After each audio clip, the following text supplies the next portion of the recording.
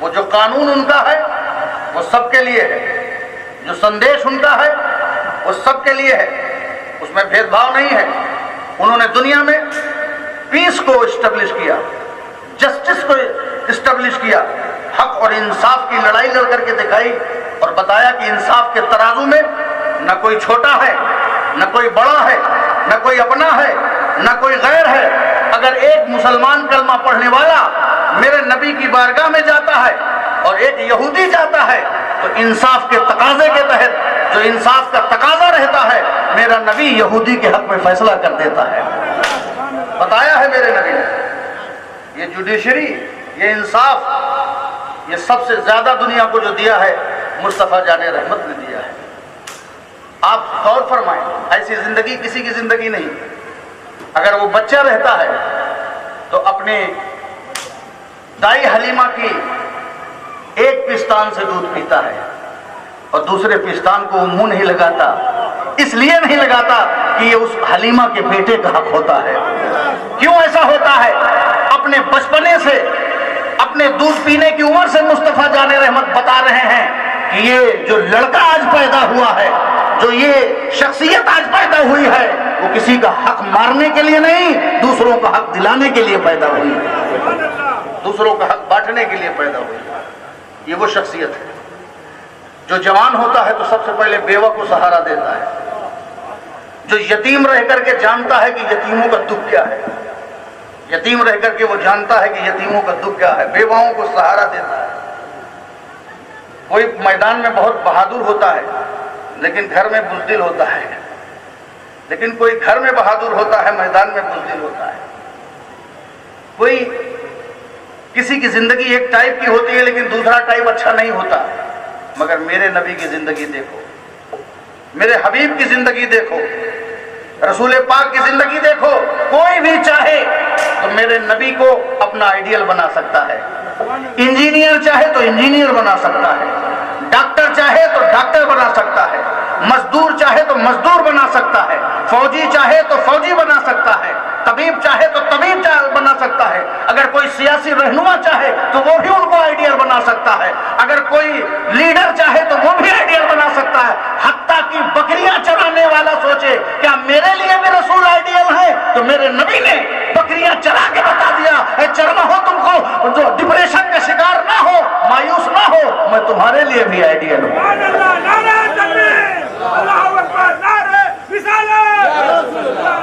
کامل اور اکمل زندگی کسی کی زندگی نہیں، ایسی مکمل زندگی کسی کی زندگی نہیں۔ ہمیں سیکھنا ہے رسول کی زندگی سے، دنیا کو سیکھنا ہے رسول کی زندگی سے، ہمیں رسول کی سیرت کو پڑھنا ہے۔ یہ جلسے جلوس تو الگ چیز ہیں، یہ تو ہمارا حق ہے، یہ تو ہماری محبت ہے، یہ تو ہماری فطرت ہے، یہ تو ہمارا مزاج ہے، ہمیں رسول پاک سے محبت ہے، یہ نیچرل ہے، اسے کوئی مٹا نہیں سکتا ہے، اسے کوئی ختم نہیں کر سکتا ہے۔ ہم سے ہماری روحوں کو چھینا جا سکتا ہے مگر محمد کی محبت ہم سے چھینی نہیں جا سکتی، یہ ہماری فطرت کا حصہ ہے۔ مگر جس دن ہماری محبت اظہار محبت کے ساتھ ساتھ کردار محبت میں ڈیولپ ہو جائے گی، اظہار محبت کے ساتھ ساتھ کردار محبت میں جس دن ہم کامیاب ہو جائیں گے، جس دن سے یہ اظہار ہمارا کردار بن جائے گا، اس دن حکومت ہماری ہوگی، اقتدار ہمارا ہوگا، اور امن و سلامتی کا پایا پوری دنیا میں مضبوطی سے کھڑا نظر آئے گا۔ مگر کردار کی ضرورت ہے، اسی لیے کہا گیا ہے لقد کان لکم فی رسول اللہ اسوۃ حسنہ، تمہارے لیے رسول کی زندگی نمونہ عمل ہے، سیکھو رسول سے۔ ہماری زندگی کا ایک ہی سلیبس ہے، وہ ہے محمد مصطفیٰ صلی اللہ علیہ وسلم کی زندگی، اس زندگی سے ہمیں سیکھنے کی کوشش کرنی چاہیے۔ آپ دیکھیں، آپ غور فرمائیں، میرے نبی نے، آپ سیکھنے کی بات کرتے ہیں تو میں سیکھنے کا کچھ چھوٹا سے چھوٹا نمونہ پیش کر دیتا ہوں تاکہ ہمیں سیکھنے کا موقع ملے اور ہم سیکھ سکیں۔ کس طرح سیکھیں گے؟ میرا نبی 40 سال تک نبی ہے، اسے معلوم ہے کہ میں ایک بگ پرسنالٹی ہوں، میں انقلاب لانے کے لیے آیا ہوں، میں پریورتن لانے کے لیے آیا ہوں، میں بدلاؤ لانے کے لیے لایا ہوں، مگر اس نبی نے 40 سال تک نہیں کہا کہ میں نبی ہوں۔ اللہ کی مرضی یہی تھی، 40 سال تک وہ خاموش رہا، اپنا کریکٹر پیش کرتا رہا، اپنا چرتر پیش کرتا رہا، اپنی اچھائیاں پیش کرتا رہا، اپنے کردار کے ماحول کو سنوارتا رہا، اور جب 40 سال کی ایک میچور عمر ہو گئی تو میرا نبی پہاڑ کی چوٹی پر کھڑا ہوتا ہے اور اپنے آپ کو چیک کرتا ہے کہ میری کریڈیبلٹی کیا ہے سماج میں، میرا وزن کیا ہے، دنیا مجھ کو کیا سمجھتی ہے اور کیا مانتی ہے، کیونکہ دنیا آپ کو جو مانتی ہے اسی بنیاد پر آپ کا پیغام طے ہوگا۔ اگر آپ کو سچا مانتی ہے تب آپ کے پیغام کو سچا مانا جائے گا، ورنہ جھوٹ بولنے والوں کی بات پر کوئی کان نہیں دھرتا ہے۔ یاد رکھو، سب سے پہلے سچا ہونا ضروری ہے۔ میرے نبی نے پیغام دیا ہے، کریکٹر میں، کردار میں، اخلاق میں، مینرز میں سب سے پہلے ہمیں سچا ہونا ضروری ہے۔ اسی لیے میرے نبی نے چیک کیا اپنے آپ کو، یہ نہیں کہا میں رسول ہوں، یہ نہیں کہا کہ میں بہت بڑی پرسنالٹی ہوں، آپ نے چیک کیا۔ فاران کی چوٹی پر کھڑے ہو کر کے پوچھتے ہیں مکہ والوں سے، جن کے سامنے پلے بڑھے تھے، جہاں پروان چڑھے تھے، جہاں زندگی گزاری تھی 40 سال تک، دور والوں سے نہیں پوچھا، کسی اور ملک والوں سے نہیں پوچھا، کیونکہ باہر تو بہروپ بھی بنائے جا سکتے ہیں، جہاں زندگی گزاری تھی وہاں پوچھا کیا، اے لوگوں، سپوز کرو اگر میں تم سے کہوں کہ اس پہاڑ کے پیچھے جس پہ میں کھڑا ہوں، اس پہاڑ کے پیچھے ایک فوج ہے، ایک لشکر ہے، تو کیا تم لوگ مان لو گے؟ تو سارے مکہ والوں نے کہا ہاں اے محمد، ہم یہ مان لیں گے کہ پیچھے ایک لشکر آ رہا ہے، اس لیے مان لیں گے کہ زندگی میں کبھی آپ نے جھوٹ نہیں بولا ہے، زندگی میں کبھی آپ نے جھوٹ نہیں بولا، جس نے جوانی میں نہ بولا ہو، بچپنے میں نہ بولا ہو، 40 سال کی پکی عمر تک جس نے کبھی جھوٹ نہ بولا ہو، اب کیوں بولے گا؟ تو جب یہ طے ہو گیا کہ نبی جھوٹ نہیں بولتا، جب یہ طے ہو گیا کہ محمد جھوٹ نہیں بولتا، جب طے ہو گیا کہ یہ اسلام کا سچا لیڈر جھوٹ نہیں بولتا، تو جب تم یہ مان چکے ہو کہ میں جھوٹ نہیں بولتا، تو کہا میں اللہ کا رسول ہوں، لا الہ الا اللہ پڑھ لو، میں اللہ کا رسول ہوں۔ کیا پتا چلا؟ میرے نبی نے اپنی نبوت، اپنا مسنجر ہونا، اپنی رسالت بعد میں منوایا، پہلے اپنا سچا ہونا منوایا، اپنا مقام، اپنا مرتبہ، اپنی پوزیشن بعد میں منوایا، پہلے اپنا سچا ہونا منوایا۔ اے کردار کی دنیا میں قیادت کا خواب دیکھنے والوں، اپنی قیادت اور امامت و کرامت و ولایت بعد میں منوایا،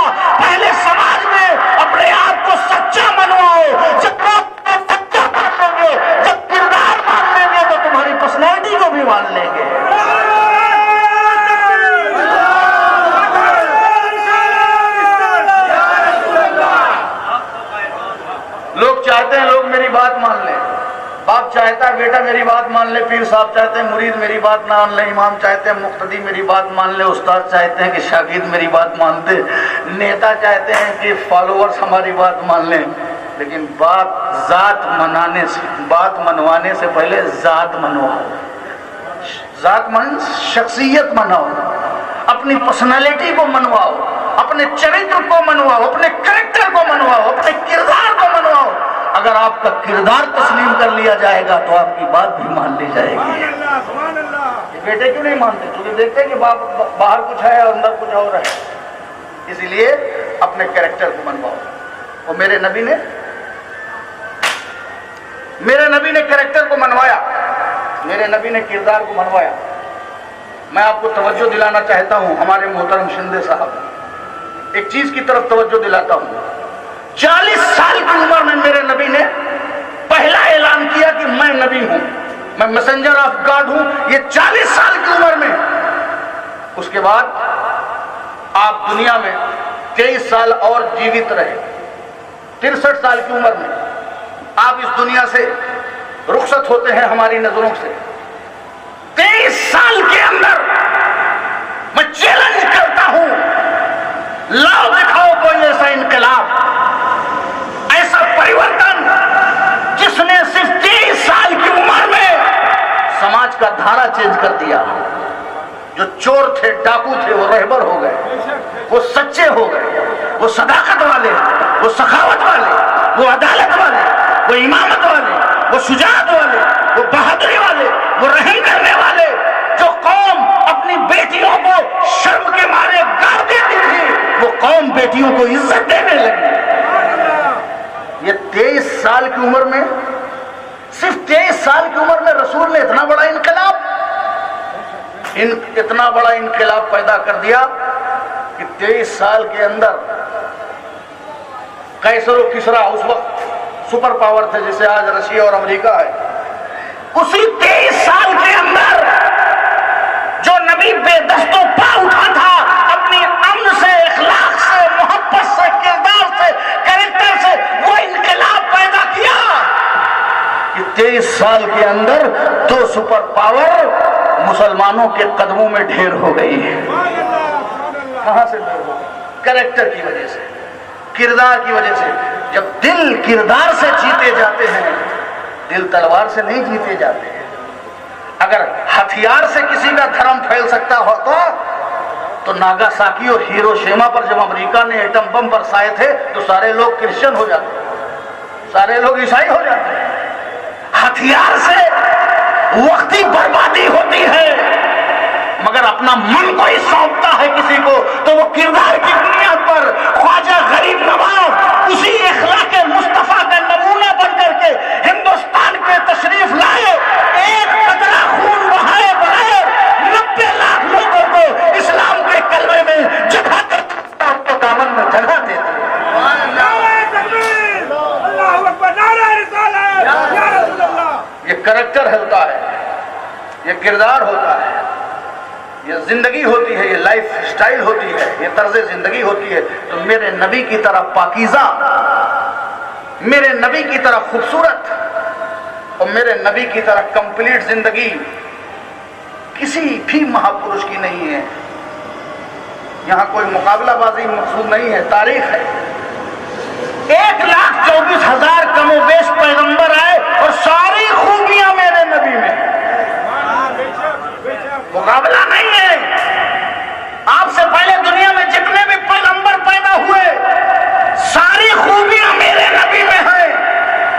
عیسیٰ کا کردار بھی نبی میں، موسیٰ کا کردار بھی نبی میں، حضرت داؤد کا بھی کردار نبی میں۔ جو کردار الگ الگ کر کے مختلف نبیوں میں ہے وہ سب میرے نبی میں۔ اگر سارے نبیوں کے کریکٹر اور کردار اور خوبیوں کو اکٹھا کر لیا جائے تو محمد الرسول اللہ بنتا ہے، اور محمد الرسول اللہ کو پھیلایا جائے تو 1,24,000 انبیاء کا کردار بنتا ہے۔ نعرہ تکبیر، اللہ اکبر، نعرہ رسالت، دوستو، یا رسول اللہ۔ یہ کریکٹر ہے، مگر ہم اور آپ نبی کی سیرت سے دور ہو گئے ہیں۔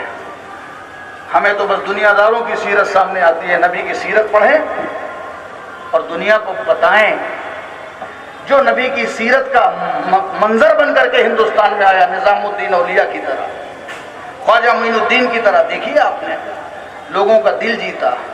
جو دل جیتتا ہے وہی دل جیتتا ہے. دل جیتو دوستو. ہمارے یہاں صوفیہ اور علماء اور بزرگان دین کی تعلیم میں یہ ہے کہ کسی گنہگار سے نفرت نہ کرو بلکہ اس کے گناہ سے نفرت کرو. پاپی سے نفرت نہیں کی جاتی، پاپ سے نفرت کی جاتی ہے.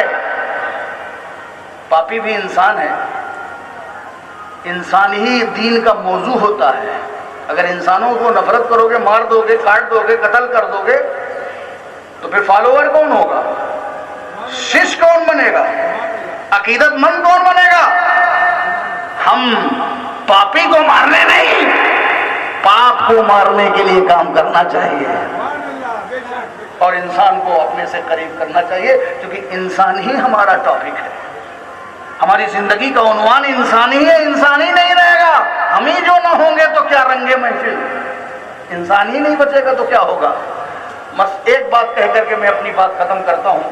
میرے خیال سے یہ تفصیلی تقریر یا جو ایک روایتی تقریر کرنے کا موقع محل نہیں ہے.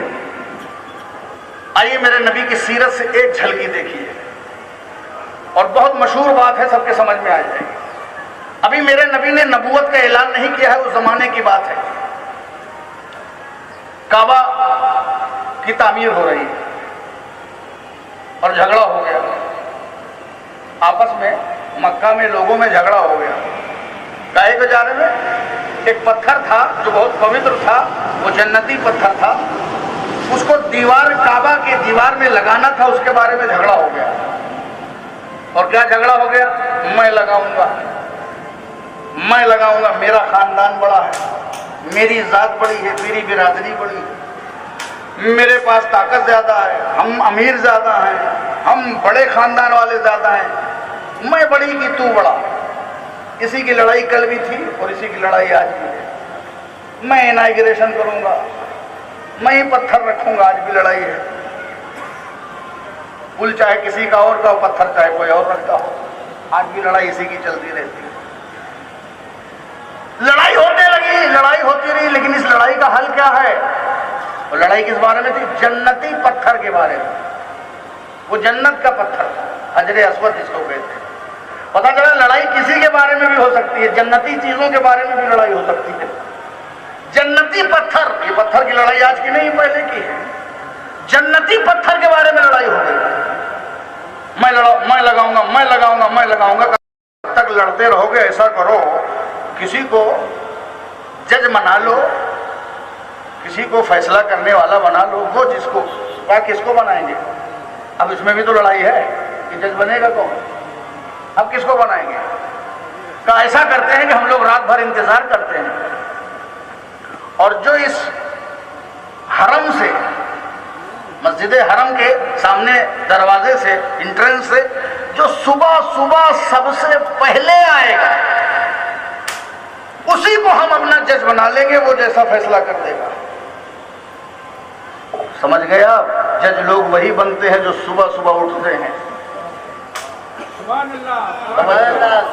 جو صبح اٹھتے ہیں وہی جج بنتے ہیں، اور جو سوتے رہتے ہیں وہ جج نہیں بنتے، وہ کچھ اور بنتے ہیں. تو لوگ انتظار کرتے رہے. اچھا، اس انتظار میں بھی اپنے کا فلیور تھا.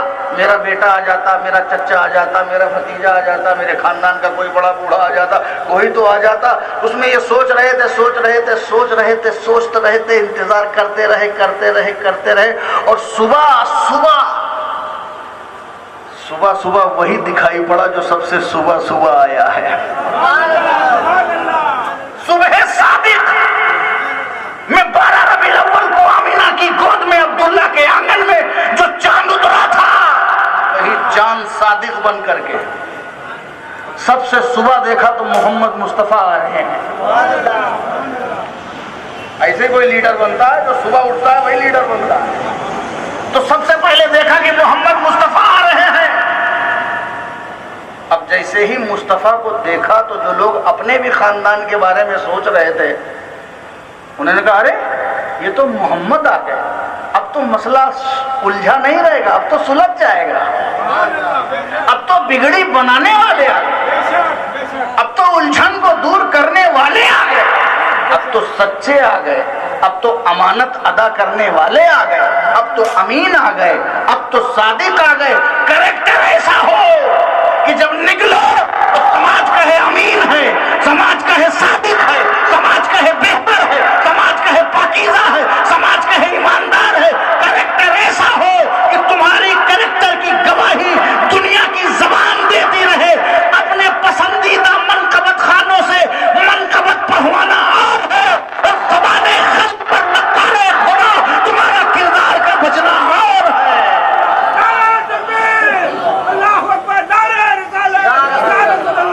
کریکٹر ایسا ہو. سارے سردار لڑ رہے تھے, میں پتھر رنگوں گا, میں پتھر رنگوں گا. سرکار کے سامنے, مصطفیٰ جان رحمت کے سامنے مسئلہ آیا, کہا پتھر کے بارے میں لڑائی ہے, کہہ رہے میں رکھوں گا, میں رکھوں گا. سارے قبیلے آپس میں جھگڑنے والے, کہا کہ جھگڑا کیوں کر رہے ہو, سب لوگ رکھ لو پتھر. بھائی جھگڑے کی کیا ضرورت, سب لوگ رکھ لو. کہا سب لوگ کیسے رکھیں گے, کہا بالکل رکھیں گے. محمد مصطفیٰ نے اپنی چادر پھیلا دی, رسول پاک نے اپنی چادر پھیلا دیا اور کہا اب اس میں پتھر کو رکھ دو. بیچ چادر میں وہ پتھر کو رکھ دیا. کہا اے لڑنے والے سرداروں, اپنا اپنا کونا پکڑ لو. جو لوگ لڑ رہے تھے میں پتھر رکھوں گا, سارے لوگ اس چادر کا کونا پکڑ لو, اپنا اپنا کونا پکڑ لو, اپنا اپنا علاقہ پکڑ لو, اپنا اپنا کرائٹیریا پکڑ لو, اپنا اپنا ایریا پکڑ لو. یہ جھگڑے کیوں ہو رہے ہیں؟ جو سارے لوگ کہہ رہے ساری چادر میری ہے. لوگ جو کہتے ہیں کہ ساری چادر میری ہے, اس پر رہو گے تو لڑائی ہوگی. اپنا اپنا کونا پکڑ لو. اگر آپس کے ہو, نقشبندی اپنا کونا پکڑ لے, سہروردی اپنا کونا پکڑ لے, چشتی اپنا کونا پکڑ لے, اشرفی اپنا کونا پکڑ لے, حشمتی اپنا کونا پکڑ لے. جو جہاں سروس کر رہا ہے, خدمت کر رہا ہے, اپنا اچھا کام کر رہا ہے, چاہے وہ لیڈر ہو چاہے رہنما ہو, اپنا اپنا علاقہ سنوارو, اپنا اپنا گھر سنوارو, اپنی اپنی رسپانسبلٹی کو اچھا کرو, اپنی اپنی ذمہ داریوں کو نبھاؤ, اپنا اپنا کونا پکڑ لو. جب سارے لوگوں نے اپنا اپنا کونا پکڑ لیا تو جھگڑا مٹ گیا. جھگڑا مٹ گیا. جھگڑا تب بنتا ہے جب کہو سب میرا ہے. یہ دیش بھی تبھی جھگڑا مٹے گا جب یہ کہو گے کہ یہ سارے سارے کا دیش ہے. یہ نہ کہو میرا ہے, یہ سب کا ہے. یہ ہندوستان مہان ہے, یہ ہم سب کا ہندوستان ہے. یہ بھارت میرا نہیں ہے, یہ بھارت ہمارا ہے.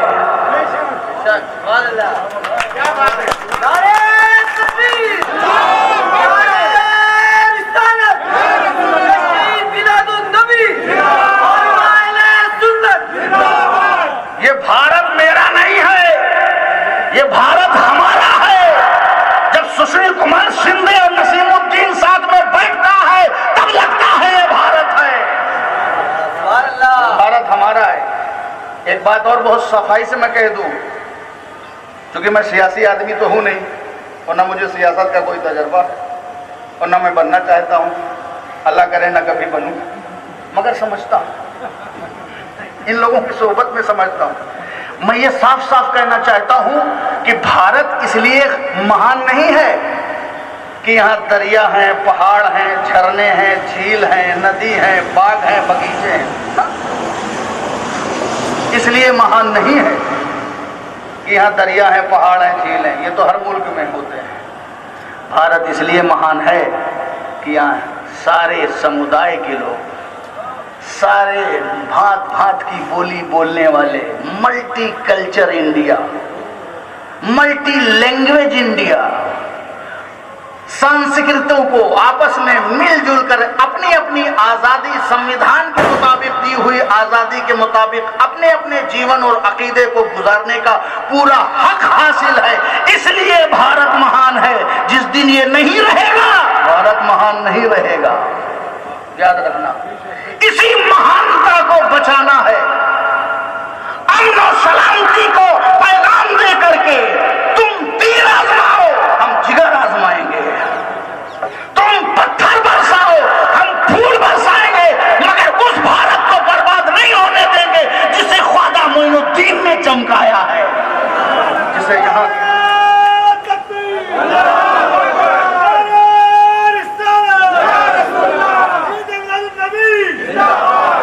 تو جھگڑا کب مٹ گیا؟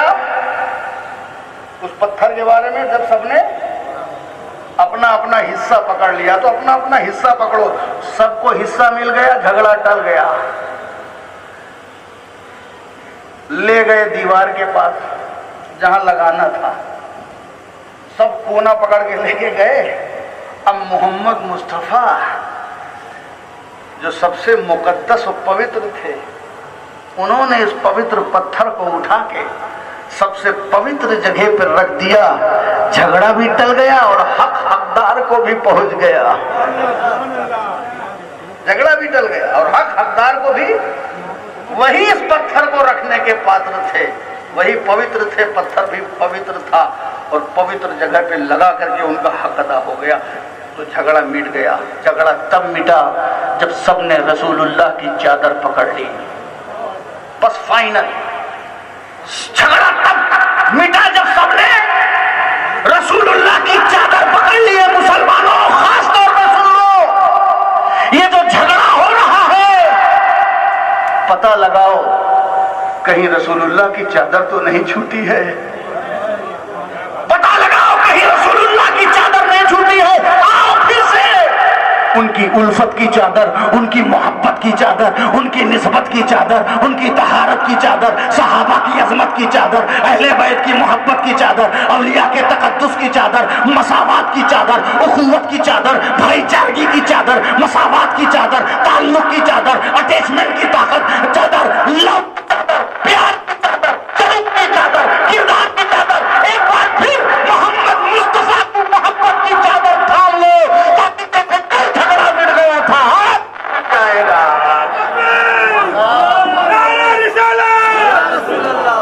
اسی لیے میں پیغام دینا چاہتا ہوں کہ میرے نبی کی زندگی کو فالو کرو، میرے نبی کی زندگی پر عمل کرو، میرے نبی کی زندگی کے حیات کو اپناؤ۔